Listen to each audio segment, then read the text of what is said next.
Boa tarde, irmãos. Prosseguimos na nossa IBD, nas lições da nossa revista, analisando hoje a sétima lição, cujo tema é o Cântico do Justo, né, e vendo a pessoa de Cristo sendo revelada e anunciada no Salmo 1.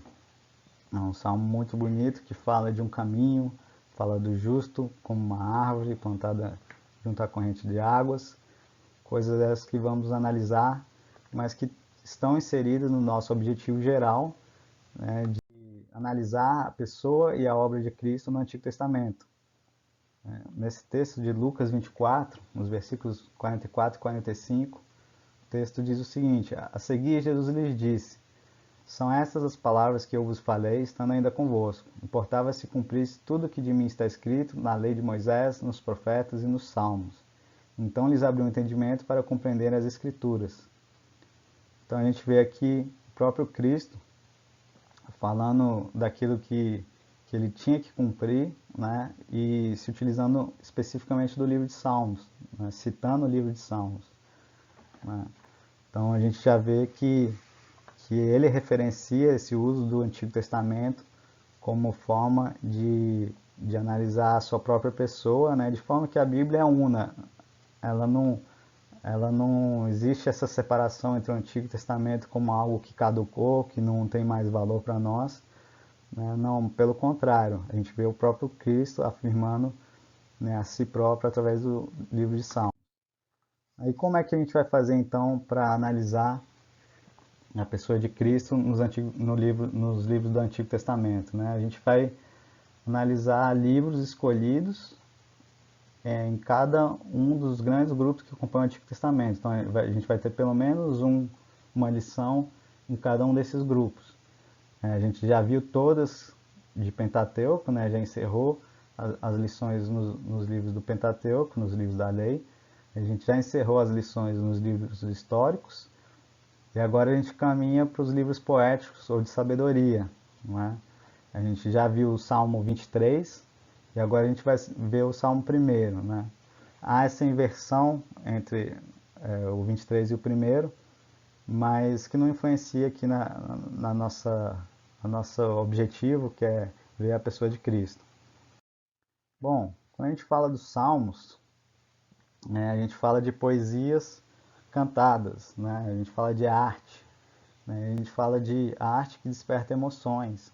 Né, e na tela a gente tem diversos filmes, né, justamente para exemplificar como nós somos impactados, né, pelos livros que lemos, pelas poesias também que lemos, pelas músicas que ouvimos e pelos filmes e documentários que assistimos. Né? Não importa o gênero, ficção, romance, aventura, drama, suspense, comédia, essas obras sempre despertam emoções em nós. Né? Basta passar os olhos aí por cada um desses filmes para lembrar de algo, lembrar talvez até da ocasião, do dia que você viu tal filme, né, de como você estava emocionalmente nesse dia. Né? Então são peças de informação, né, são conteúdos que nos inspiram, nos fazem chorar, nos alegram, nos entristecem, nos deixam pensativos, assustados, com medo, nos fazem rir, né, e também fazem com que a gente se identifique, né, com a narrativa da história, ou com o personagem principal dessa narrativa, ou outros personagens, né, e inclusive com suas dores, suas alegrias. Né. Algo muito parecido com o que ocorre com o livro de Salmos, né, porque nele nós também vemos nossas emoções espelhadas. Né. Nós também nos identificamos com o salmista ali no seu sofrimento, ou na sua alegria, ou na sua vontade de estar sempre na casa do Senhor.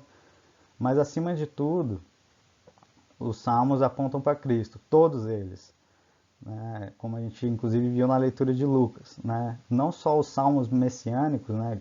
Por exemplo, o Salmo 2 e o 110, mas todos eles vão apontar para a pessoa de Cristo, né? E prefigurar aquilo que ele haveria de ser e fazer. Né? É interessante que a gente tem salmos que vão falar de situações de pós-pecado, Salmo 51, Salmo 32, mas até esses apontam para a pessoa de Cristo como aquele que carregou sobre si os nossos pecados, né? Então a necessidade de que nós nos arrependamos.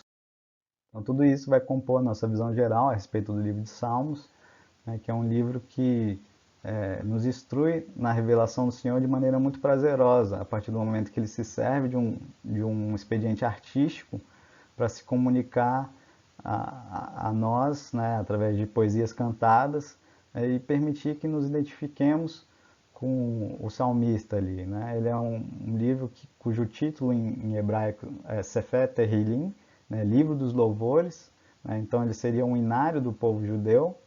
Né? Em português, o título ele remete à sua origem ali em grego, psalmoi, né? Que foi traduzido para o latim e depois para o português, que aponta para cânticos também. Né? Então, justamente as duas ideias aí juntas remetendo à ideia de que são poesias cantadas. Né? Poesias essas que teriam sido compostas durante um longo período, de 1400 até 400 a.C., né? Obviamente por pessoas diferentes, em contextos diferentes, né? Mas que teriam sido organizados, segundo a tradição, por Esdras. E aí a gente tem alguns princípios de interpretação do livro. Né? O primeiro é que o livro é dividido em 5 partes. Então, se você voltar aí no Salmo 1, você vai ter o título e antes disso você vai ter livro 1. Esse livro 1, ele vai abarcar do Salmo 1 até o Salmo 41. E aí vão se seguir as outras partes do livro, né? Sendo que cada salmo ele tem uma unidade literária própria.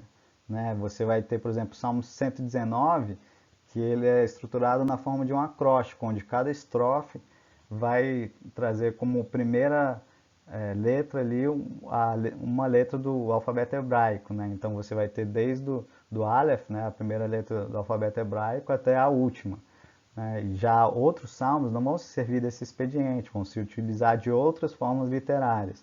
Também cada salmo tem um contexto de produção, justamente por terem sido compostos por autores diferentes, em momentos históricos diferentes, né, diante de situações diferentes, alguns vão falar a respeito da inveja ali dos ímpios, né, o Salmo 73 e o 37, né, e como o próprio salmista chega à conclusão de que aquilo é bobagem. Você vai ter salmos tratando da questão do arrependimento, o Salmo 51 e o 32, como já foi mencionado. A gente vai ter salmos que se adressam mais diretamente a Cristo, embora todos falem de Cristo, mas a gente vai ter alguns salmos que vão ser mais óbvios nisso. A gente vai ter aqueles salmos que vão celebrar vitórias do povo judeu. A gente vai ter salmos, inclusive, do próprio Moisés, né? O Salmo 90, salmos de Asaf, salmos de Davi e aí por diante. Cada salmo, né, eles vão expressar sentimentos ali. Então, os salmos como todo, eles expressam a ampla gama de sentimentos humanos, né, o que Calvino dizia, né, e eles provêm alguém com quem nos identificar, de forma que eles são tão ricos, tão importantes, que ele é o livro do Antigo Testamento mais citado no Novo Testamento, várias vezes, inclusive, pelo próprio Jesus, né, o que é muito interessante. Qual é o contexto, né, do Salmo 1? Bom, primeiro é necessário dizer que o autor provavelmente é Davi. Não se tem certeza disso, mas como o Salmo 1 está inserido no livro 1 de Salmos, né, entrando naquelas partições que eu falei que existem no livro, né, e como esse primeiro livro ele vai do Salmo 1 ao 41, e a maioria desses salmos foram escritos por Davi, então provavelmente esse salmo também foi escrito por Davi. Não se tem certeza disso, mas é o mais provável. Né? E se diz que Esdras teria inserido esse Salmo 1 no início do livro de Salmos, justamente como porta de entrada para todo o livro, né? Como uma porta de entrada do tabernáculo, né? Definindo quem pode adorar e quem não pode, né? Quem pode entrar e quem não pode. Então, por isso, aí a imagem à direita, né, de um portal, de um dos portais que existem lá em Jerusalém. Né, são vários portais, já que Jerusalém é uma cidade murada, dando essa ideia de que o Salmo 1, junto com o Salmo 2, eles compõem esse portal, né, que diz quem que pode entrar ou não. E por conta disso, ele é um salmo de contraste, né, que vai apresentar dois caminhos, dois homens, um justo e um ímpio, e dois destinos. Né? E é até interessante que, em relação a essa questão dos destinos, ele começa com a palavra bem-aventurado e ele termina com a palavra perecerá. Né? No hebraico e na maioria, eu acho que das versões também em português, também começa e termina com essas palavras. Mas vamos ao salmo propriamente dito. Bom, o salmo primeiro, ele diz assim: Bem-aventurado o homem que não anda no conselho dos ímpios, não se detém no caminho dos pecadores, nem se assenta na roda dos escarnecedores. Antes, o seu prazer está na lei do Senhor, e na sua lei medita de dia e de noite.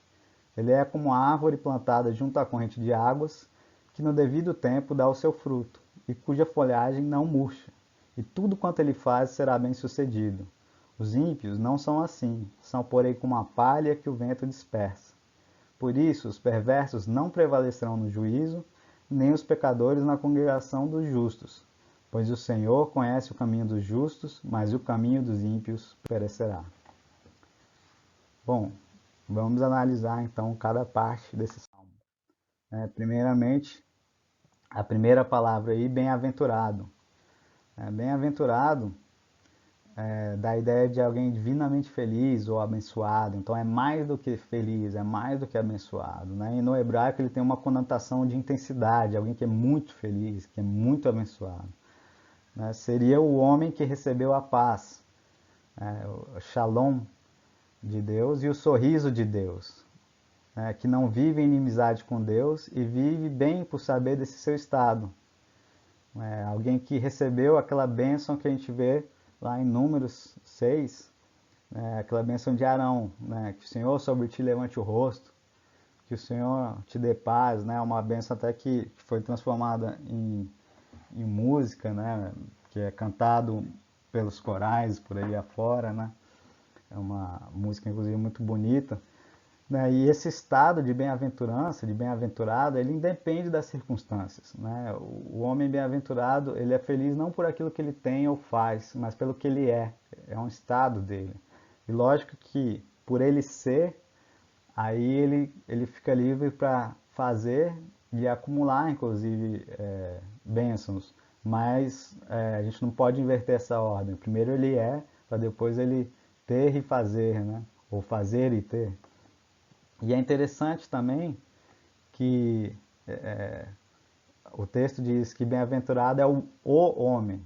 Então a gente vê uma ênfase pessoal aí, porque ele trata desse homem bem-aventurado no singular. Enquanto que, ao falar dos ímpios, ele sempre se refere a eles no plural, como se fosse uma classe. Justamente dando aquela ideia do caminho da perdição, que é largo, e do caminho da salvação, que é estreito.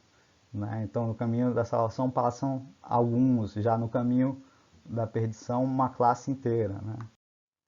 E aí ele vai dizer que esse bem-aventurado, esse homem que é justo, ele é justo pelo que ele não faz, ele é justo pelo que ele faz, e ele é justo pelo que ele é. O que ele não faz? Ele não anda no conselho dos ímpios, ele não se detém no caminho dos pecadores, e ele não se assenta na roda dos escarnecedores. E o que ele faz? Ele tem prazer na lei, ele nela medita de dia e de noite. E o que ele é? Ele é como uma árvore plantada junto às águas, que dá o seu fruto no seu devido tempo e cuja folhagem não murcha. Então é interessante essa ideia de que ele é justo pelo que ele não faz, pelo que ele faz e pelo que ele é. Indo mais a fundo aqui, a gente tem que se perguntar, tudo bem, ele é justo pelo que ele não faz, mas por que começar o Salmo, ter esse foco inicial nos ímpios, pecadores e escarnecedores? Parece um pouco esquisito, assim, mas porque, na verdade, o foco do salmista está na influência que nós recebemos. O Salmo ele vai tratar muito disso, esse Salmo primeiro, a ideia de que nós somos seres gregários, ou seja, nós somos seres que chegam à maturidade, que se desenvolvem né, pela influência dos outros, pela comunhão com os outros, né? Você vê que a gente tem essa necessidade de estar um com os outros, né? Até nas nossas brincadeiras, né? E até nessas situações de crise, como agora, a gente fazendo lives, gravando vídeos, né? De forma a estar presente na vida uns dos outros, e mesmo em situações ainda mais caóticas, né? Na Primeira Guerra Mundial, a gente teve aquele episódio onde os dois exércitos pararam ali para fazer uma ceia de Natal, inclusive jogaram bola juntos, tiveram uma ceia juntos, né, que é a imagem que está por último aí à esquerda, né? Então nós somos seres que chegam à maturidade, que se desenvolvem por essa influência dos outros, pela comunhão com os outros, né?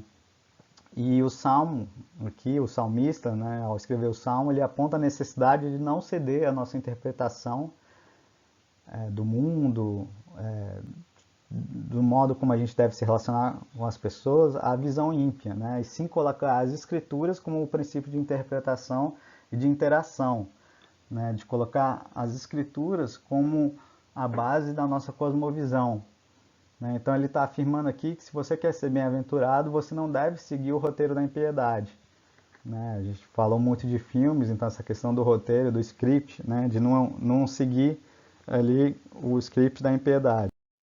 Bom, mas o que seria então essa palavrinha aí chamada cosmovisão, que foi citada anteriormente?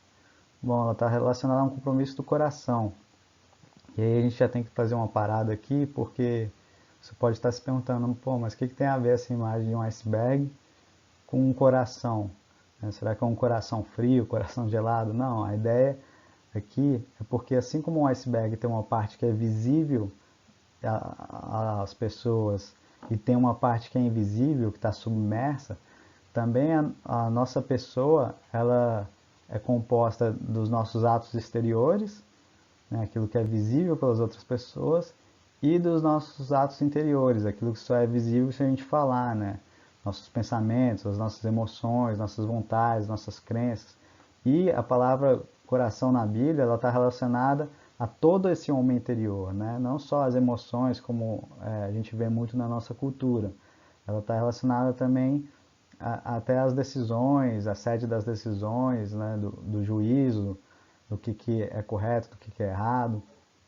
Tudo isso compõe esse homem interior que tende a se manifestar no mundo, né, e ser visível para as outras pessoas, né? Então está muito relacionado até aquela ideia de que onde está o teu tesouro, aí também estará o teu coração. Por isso é um compromisso do coração, a cosmovisão, que vai influenciar o nosso modo de ver o mundo, né, como se fosse uma lente que nós colocamos para interpretar ao mundo, né? E existe uma forma bem fácil de exemplificar essa questão, que é o que a gente vê hoje, né? Com essa polarização que tem existido no mundo, até em termos de política, que é, gera essas situações onde, por exemplo, uma matéria de jornal é feita e dois grupos diferentes vão ter interpretações completamente diferentes a respeito da mesma matéria, né? A gente fica se perguntando por que isso, se a fonte é a mesma, né, da informação.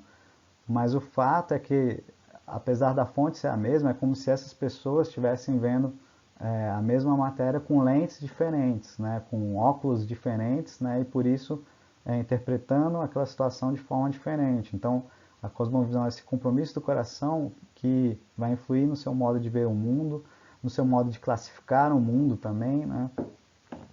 A gente vê que a própria palavra ela traz várias divisões, né? Várias classificações, né? Então, por exemplo, ela vai trazer uma divisão entre criador e criatura, né? Ou criação. Dentro da criação vai trazer essa divisão entre o homem, quanto à imagem e semelhança de Deus, e o resto da criação. Vai trazer a divisão dentro da humanidade entre aqueles que são a semente santa e aqueles que compõem os ímpios, os pecadores, né?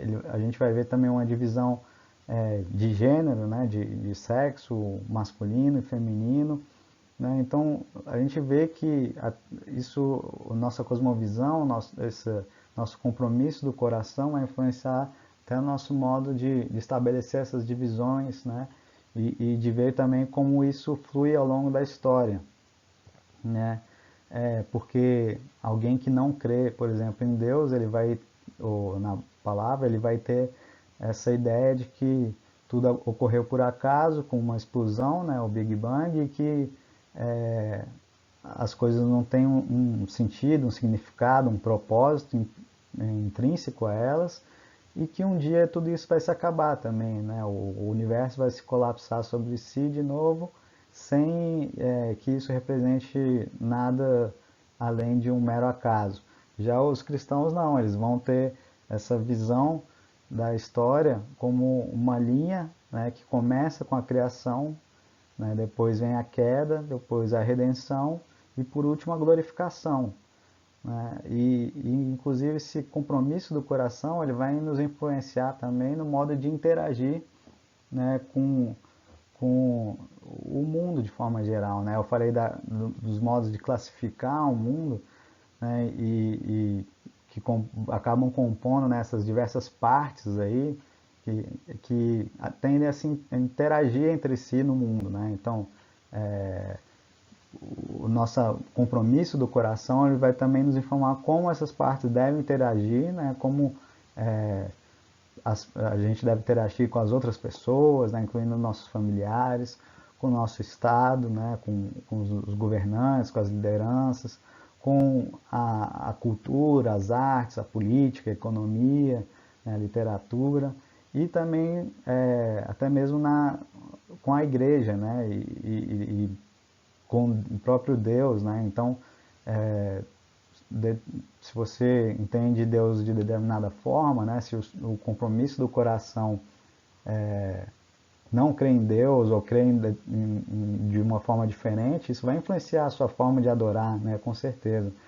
Então, cosmovisão estaria relacionada a tudo isso, né? E justamente essa ideia interessa ao Salmo, porque o Salmo ele está falando dessa oposição entre a cosmovisão cristã e a cosmovisão dos ímpios, né? Então, a questão do Salmo primeiro, né, uma questão que está implícita nele, é justamente se nós somos influenciados ou se nós somos influenciadores, né? Porque não tem um outro caminho, aí, um caminho do meio. Estando no mundo, né, embora não sendo do mundo, nós estamos sujeitos a sermos influenciados. Entretanto, nós fomos chamados para ser sal e luz, né? Luz que expõe ali a pecaminosidade desse mundo e aponta um caminho, e sal que conserva ele, né, do seu estado natural de putrefação, né, por tudo aquilo que existe de pecado, né? E assim, vivendo no mundo, é óbvio que, querendo ou não, os conselhos ímpios vão vir, né? Seja diretamente através da cultura, da economia, da política, das artes, né, de todas as manifestações humanas, seja indiretamente através das filosofias de vida, né, das cosmovisões. Por isso que esse tema é relevante nesse contexto de ser influenciado ou não, né, que está inserido no tema geral do Salmo 1º, né? O fato é que, ainda que as pessoas não queiram deliberadamente ou conscientemente te, te vender a cosmovisão delas, por essa questão de nós sermos seres gregários, a gente sempre está buscando pertencer a um grupo ou fazer com que as outras pessoas pertençam ao nosso.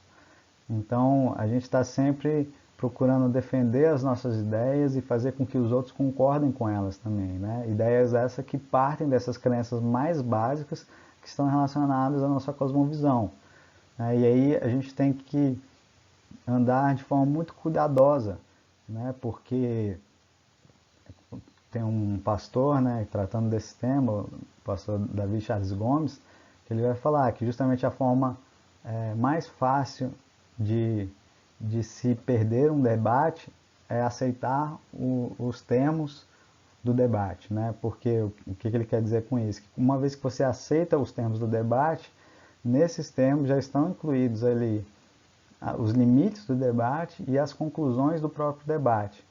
né? E muitas vezes essas ideias ímpias, essas filosofias de vida ímpias, né, elas nos são apresentadas como alternativas que fogem completamente àquilo que a palavra determina, né, nos dando só aquelas opções entre ser ímpio de um jeito ou ser ímpio de outro, né?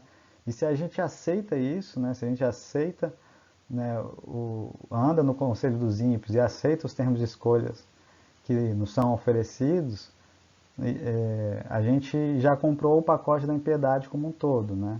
Então, a gente deve ter cuidado com isso, né? Porque, dando um exemplo bobo, seria como aquela pessoa que vem, né, e pergunta a um médico, né, qual a melhor opção diante do sofrimento de uma pessoa lá no hospital. Se ele deve prescrever um remédio mais forte, justamente para que ela venha a falecer, ou se ele deve simplesmente desligar os equipamentos, né, do hospital ali.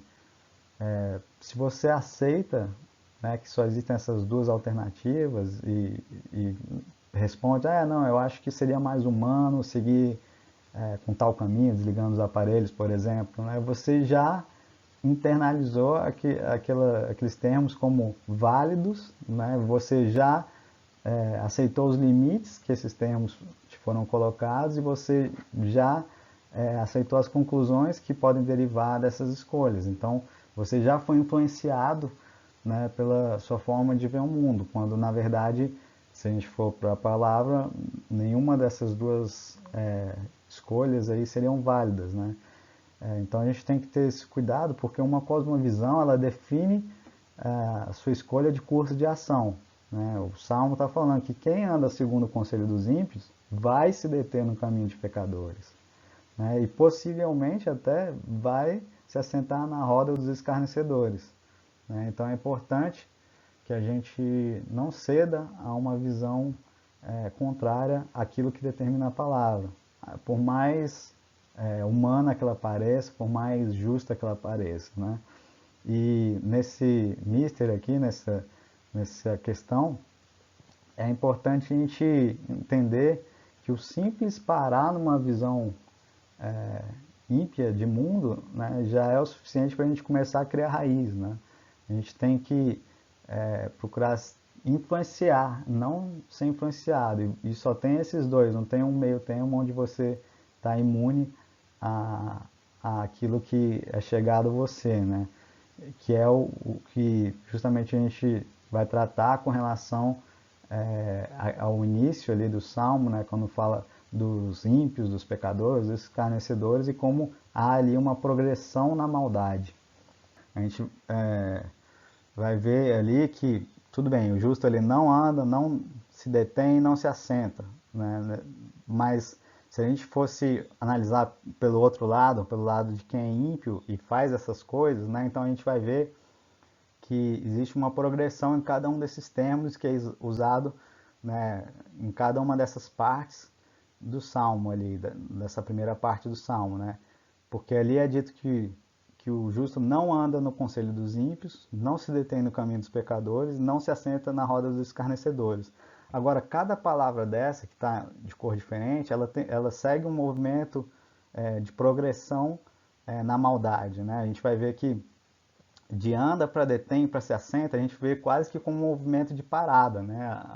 A pessoa que está andando, aí ela para ali para conversar com outras, né? Para ouvir o que está sendo dito e por último ela já assentou, ela já se entregou àquele grupo, né? A gente vê também ali de conselho para caminho para roda, a gente já vê um movimento de um maior compromisso, né? O conselho seria simplesmente aquela orientação que a pessoa está aceitando ali no início. Depois ela já está no caminho, ela já está numa rota ali, já está seguindo o que foi prescrito em termos de impiedade. E por último, ela já está na roda, ou seja, ela já faz parte, né, da diretoria ali da impiedade, né? Também nos termos ímpios, pecadores e escarnecedores, a gente vê também esse movimento, essa progressão do fazer para o ser, né? Porque quando a gente fala de ímpios, a gente está falando de pessoas angustiadas, mas que querem ser conselheiros de outros, né? No hebraico seria essa a ideia. né, pessoas desequilibradas, né, perversas, né, seria aquela ideia do Salmo não, de Isaías 57, né, dos versículos 20 e 21, que diz assim: mas os perversos são como o mar agitado que não se pode aquietar, cujas águas lançam de si lama e lodo. Para os perversos, diz o meu Deus, não há paz. Então se mostra, dá essa ideia de uma pessoa que está inquieta e que fica lançando de si, né, lama e lodo, né, e justamente por estar não numa situação de paz, mas de estar inquieta, né, por não estar em paz, né. Já os pecadores, né, no hebraico, dá a ideia de uma condição que causa conduta, né, de alguém que é pecador porque ele vive no pecado, né, de alguém que tem essa conduta determinada por valores errados, né, já dá a ideia de alguém que está inserido num sistema iníquo, né, enquanto que escarnecedores já tratam daqueles que zombam ou ridicularizam a fé cristã, a Deus e os seus valores, né? Não está falando aqui de escarnecedor, daquele que faz piada, não é isso, né? Ele está falando daquele que é cínico em relação à vida, daquele que escarnece do sofrimento dos outros, aquele que atingiu um tal estado de desesperança e de ser cético, que ele usa os outros como uma justificativa, né? Que ele, já que ele não conseguiu alcançar esse estado de esperança, né? Ele quer colocar fogo no mundo inteiro, vamos dizer assim. Então você vê essa progressão do fazer para o ser, né?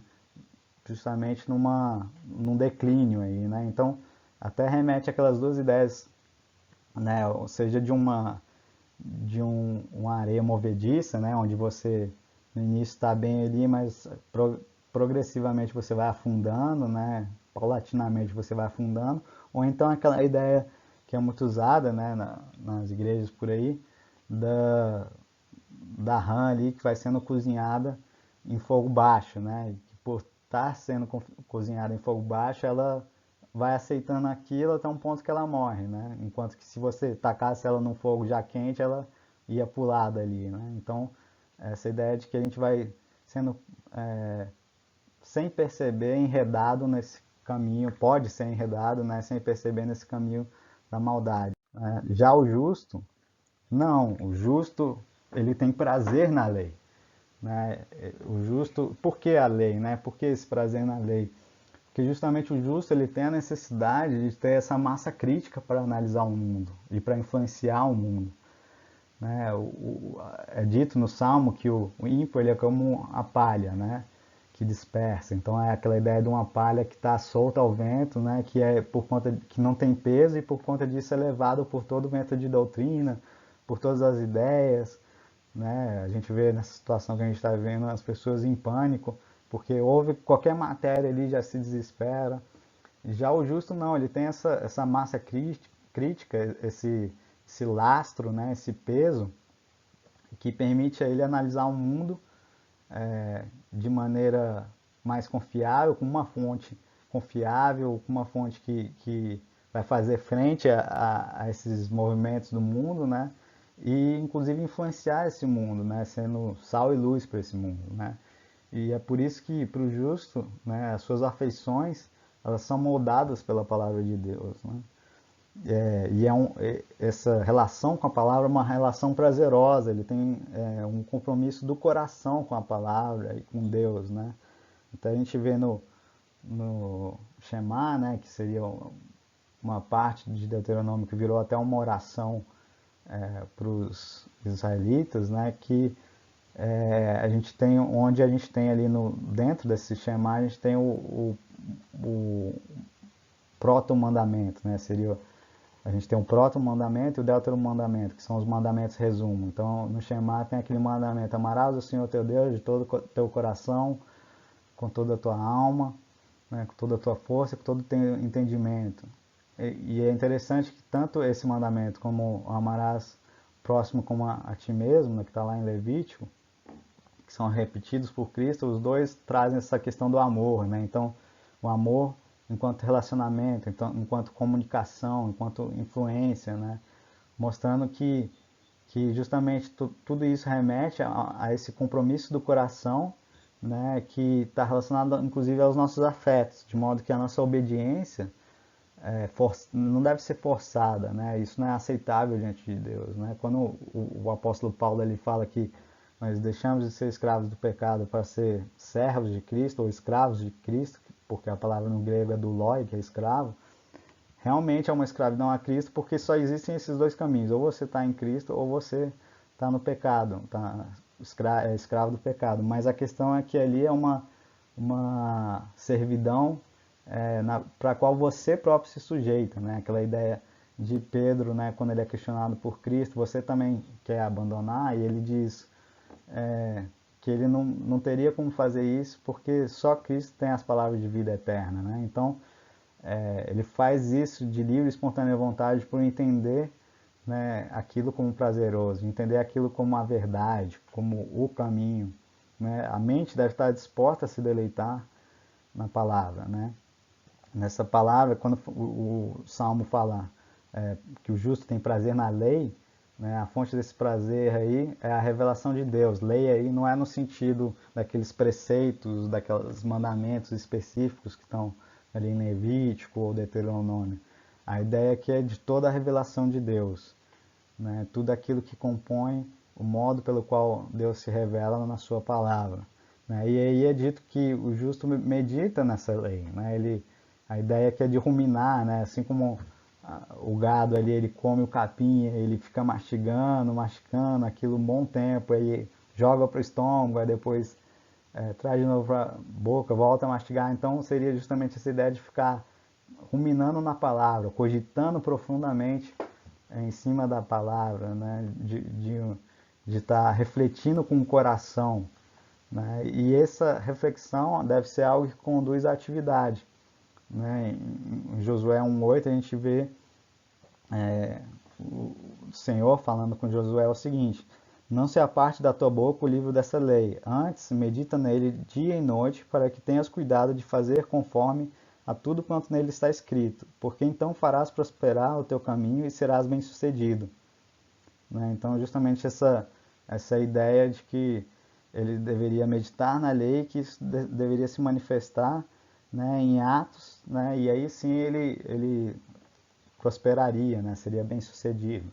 E isso deve ser feito, quando fala aqui no Salmo, de dia e de noite, justamente nessa ideia que isso deve estar tão impregnado na nossa mente, que deve ser já automático a gente sempre ponderar as situações da nossa vida pela lente da palavra, né? Óbvio que quem justifica é Cristo, né? Não é a lei, mas nós, uma vez em Cristo, devemos nos santificar através dessa palavra, através dessa lei, né? E aí nós seremos, né, naquilo que eu disse, que o justo é justo pelo que ele não faz, pelo que ele faz e pelo que ele é, nós também seremos justos na ideia de sermos como árvores plantadas junto à corrente de águas, né? E é interessante analisar aqui a palavra plantado, porque no hebraico ela tem essa ideia de uma planta que é transplantada de um lugar para o outro, né? Seria mais ou menos aquela ideia daquela planta que você plantou ali num vaso, que ela foi crescendo, de tal forma que você teve que transplantar ela para a terra, ali, tirar daquele vaso e colocar na terra. Isso não é um movimento que a própria planta faz, né? Ela não acorda um dia, nossa, aqui está apertado demais esse vaso, eu vou sair daqui e vou entrar naquele buraco ali e me plantar lá. Não, isso tem que ser feito por alguém externo a ela, da mesma forma que nós somos plantados pelo Senhor, né? Outra coisa que essa palavra, a qual essa palavra remete, é essa ideia de permanência, essa ideia de firmeza, né, nessa posição. E que se a gente pegar o texto de Jeremias 17, dos versículos 5 a 8, também remete à ideia de confiança no Senhor, né, de esperança no Senhor, e de por isso ter essa firmeza, né, ter essa permanência. Né? O texto diz o seguinte: assim diz o Senhor, maldito o homem que confia no homem, faz da carne mortal o seu braço e aparta o seu coração do Senhor. porque será como um arbusto solitário no deserto e não verá quando vier o bem. Antes morará nos lugares secos do deserto, na terra salgada e inabitável. Bendito o homem que confia no Senhor e cuja esperança é o Senhor, porque ele é como a árvore plantada junto às águas, que estende as suas raízes para o ribeiro e não receia quando vem o calor, mas a sua folha fica verde e no ano da sequidão não se perturba, nem deixa de dar fruto.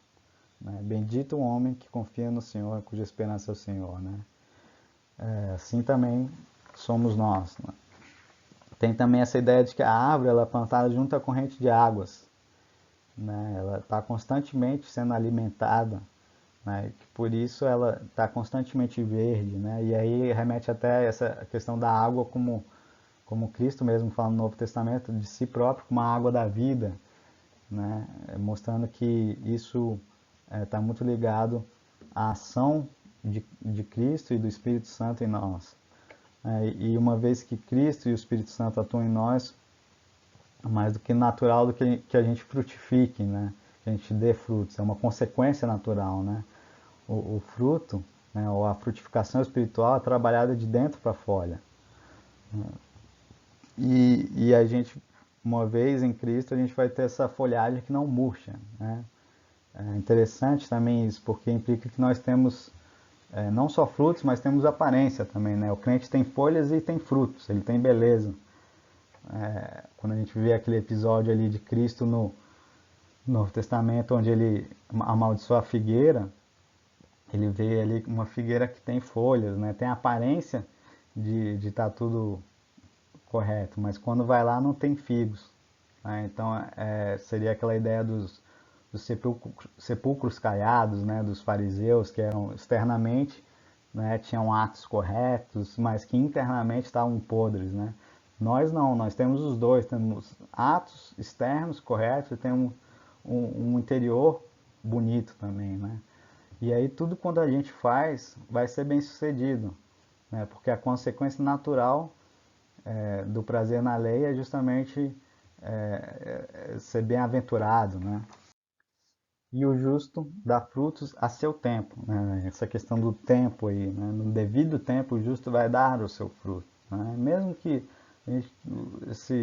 essa árvore tenha tomado raios, mesmo que ela tenha sido cortada, mesmo que ela tenha sido quebrada, mesmo que ela aparente já estar seca, mas ela vai lançar o seu broto, ela vai prosperar.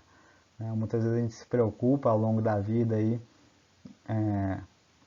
se as coisas, se a gente um dia vai honrar e glorificar a Deus de fato em alguma área, se a gente tem feito isso ou não, se você vai descobrir o seu caminho ali de acordo com os seus dons, talentos, com aquilo que Deus deu a você, de forma a glorificá-lo da melhor forma possível.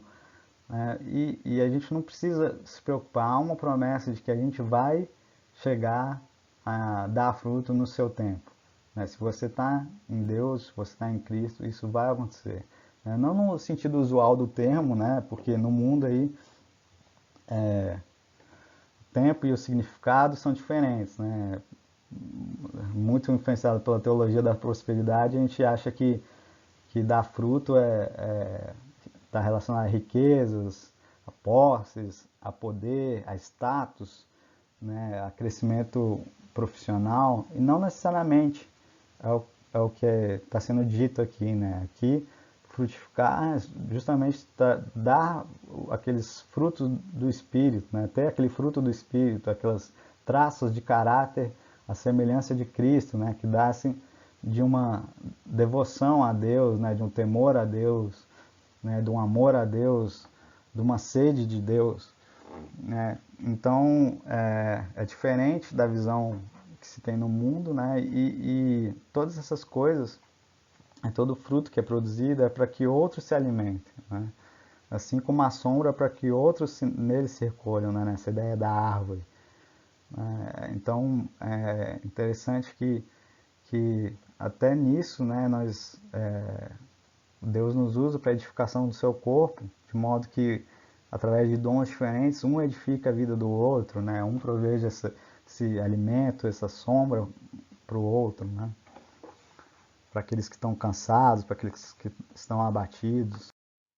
Já os ímpios, não, os ímpios, eles são espalhados, eles somem, eles são, justamente por não ter peso, né, eles estão sujeitos ao vento, né, e acabam se espalhando, sumindo, indo por direções antagônicas, né, justamente nessa ideia de que a palha, por não ter peso, ela não tem lastro, não tem, portanto, valor, porque ela segue o sabor dos tempos, né, se tornando então inútil, né, inconsistente, né, e a palha ou o joio, ele nasce ali muitas vezes junto com o trigo, mas ele não é trigo, né, ele só aparenta ali, né. Isso remete um pouco a a ideia do debulhar, né? Ali na imagem a gente vê, né, duas pessoas lançando, né, o que foi colhido ali para cima, que era justamente para separar aquilo que tem peso, aquilo que caía, né, ali próximo, daquilo que não tem peso, justamente para separar o joio do trigo, né, de separar a palha daquilo que não é palha. Então é um método que é usado ainda hoje, né, embora hoje em dia com ventiladores e tal, na agricultura, e é de onde o salmista tira essa imagem, né, de separação entre aquilo que tem valor e que não tem. Interessante que o Jonathan Edwards, ele vai dizer assim que palhas ao vento têm tão pouco peso que ficam presas em teias. Né? De fato, quem já foi numa fazenda, já visitou algum galpão, você vê várias teias, né, e vê as palhas ali presas, né, e a ideia dele aqui é justamente que por não ter esse lastro, né, não ter esse peso, a palha vai voando ali até que ela fica presa numa teia, assim como o ímpio, ele, por não ter um ponto fixo, ele segue o que estão dizendo para ele até que ele é enredado numa armadilha ali qualquer, né? E por isso que os perversos não prevalecerão no juízo e nem os pecadores na congregação dos justos. Esse final aí, justamente a ideia de que, por enquanto, o joio está crescendo com o trigo, né? Os pecadores eles estão na congregação dos justos também, mas haverá um dia, no juízo final, onde Cristo vai fazer a colheita, né? E aí vai separar quem é trigo e vai jogar o joio ali no fogo, né? Então, porque ele conhece o caminho dos justos, né? Ele se relaciona com os justos, né? Ele está nesse íntimo relacionamento com os justos, né? Enquanto que o caminho dos ímpios perecerá. E quem é o justo dos salmos? Já caminhando para o nosso final aqui. E aí a minha dica é que não é você. Pelo menos na sua condição natural, não é você. Né? Porque nós não temos justiça própria. Né? Nós somos incapazes de sermos justos por nós mesmos. Lá em Romanos 3, né, Paulo, se servindo inclusive de vários salmos, ele vai dizer o seguinte: não há justo nenhum sequer, não há quem entenda, não há quem busque a Deus. Todos se extraviaram, a uma se fizeram inúteis. Não há quem faça o bem, não há nenhum sequer. A garganta deles é sepulcro aberto, com a língua urdem engano, veneno de víbora está nos seus lábios. A boca eles a têm cheia de maldição e de amargura. São seus pés velozes para derramar sangue. E nos seus caminhos a destruição e miséria. Desconheceram o caminho da paz. Não há temor de Deus diante dos seus olhos. Ora, sabemos que tudo que a lei diz, aos que vivem na lei o diz para que se cale toda a boca e todo mundo seja culpável perante Deus, visto que ninguém será justificado diante dele por obras da lei, em razão de que pela lei vem o pleno conhecimento do pecado.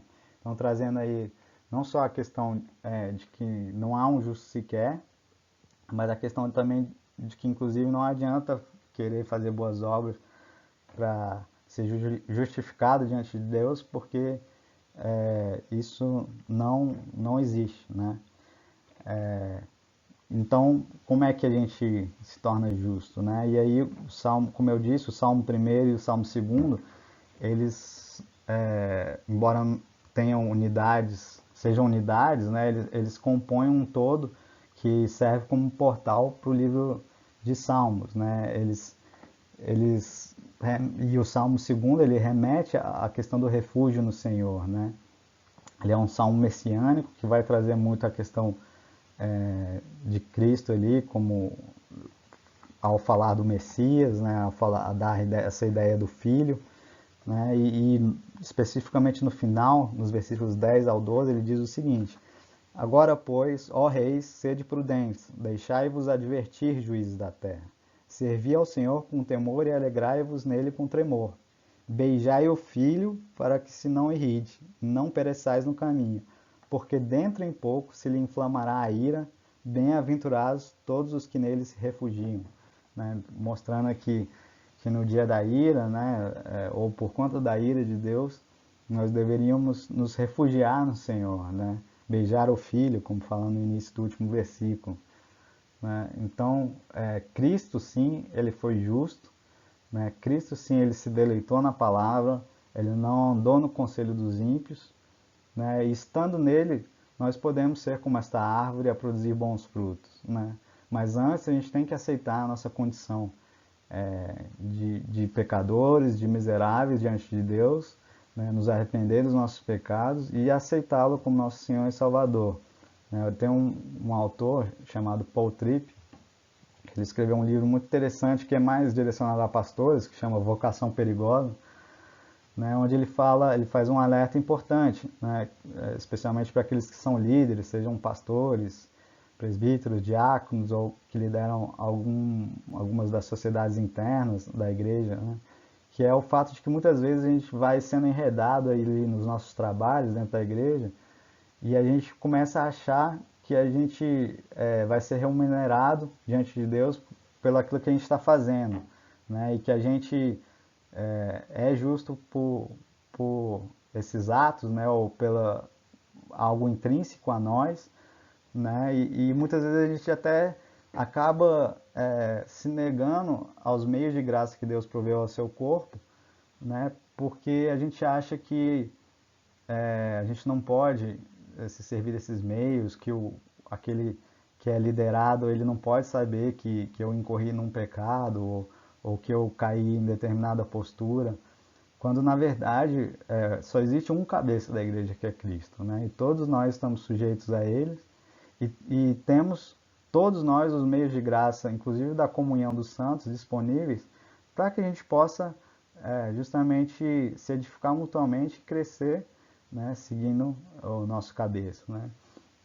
Então Jesus, ele é interessante que no Novo Testamento a maior crítica que era feita a ele pelos fariseus, pelos saduceus, né, pelos mestres da lei, né, a gente vê isso se repetindo em vários momentos nos evangelhos, é justamente a crítica de que ele andava com pecadores, de que ele comia com pecadores, de que ele tocava em pessoas que estavam ali no estado de impureza, né, que ele não, a questão de lavar as mãos, da lavagem cerimonial ali. E é interessante, né, porque é como se ele estivesse se servindo desse salmo primeiro para acusar Jesus, né, para dizer que ele não era justo. Quando é interessante que Jesus, de fato, ele andou com essas pessoas, de fato, ele tocou, por exemplo, em leprosos, né, mas ele não foi mudado por nenhuma delas, ele não foi influenciado por nenhuma delas. Pelo contrário, ele a todos influenciou, né? Ele que muda as pessoas ao invés de ser por elas mudado, né? E ele não é contaminado, mas pelo contrário, ele descontamina, né? Quando ele tocava os leprosos para curá-los, ele não se tornava leproso, mas o leproso se tornava são, né? Então, que a gente possa de fato ir a Cristo, né, como nosso justificador, né, a fim de que nós também possamos ser homens e mulheres justos, né, e experimentar desses frutos, né, desse viver diante da presença de Deus, né? Então, como aplicação, já encerrando, né, a gente tem que se perguntar, será que a gente tem se refugiado em Cristo a fim de ser participante dessa bem-aventurança? Será que a gente tem procurado renovar a nossa mente pela palavra e viver em conformidade com ela? E é isso que eu queria deixar aqui para os irmãos, e que a gente possa refletir sobre isso de fato ao longo dessa semana, né, até a nossa próxima lição. E gostaria de encerrar com uma oração aqui. Senhor Deus, eu lhe agradeço, Pai, por esse dia, eu lhe agradeço por essa igreja, ó Pai. Eu lhe agradeço porque, apesar das dificuldades, ó Pai, sejam financeiras, sejam dificuldades de ordem de saúde, ó Pai, o Senhor tem cuidado de nós, ó Pai. Eu lhe peço que o Senhor coloque a sua mão sobre nós, ó Pai, de forma que, seja através dos meios ordinários ou dos meios extraordinários, o Senhor esteja provendo, Pai, aquilo de que necessitamos, ó Pai, a fim de que tudo que fizermos, ó Pai, seja de fato, ó Pai, para santificar o Teu nome, para que venha o Teu reino, para que seja feita a Tua vontade aqui nessa terra, ó Pai. Que em tudo possamos ser homens e mulheres justos, ó Pai, não por aquilo que há em nós, ó Pai, mas por aquilo que Cristo é em nós, ó Pai, e que possamos assim abençoar a vida de outras pessoas, influenciá-las de modo positivo, ó Pai. É o que eu lhe peço, em nome do Teu Filho amado Jesus. Amém.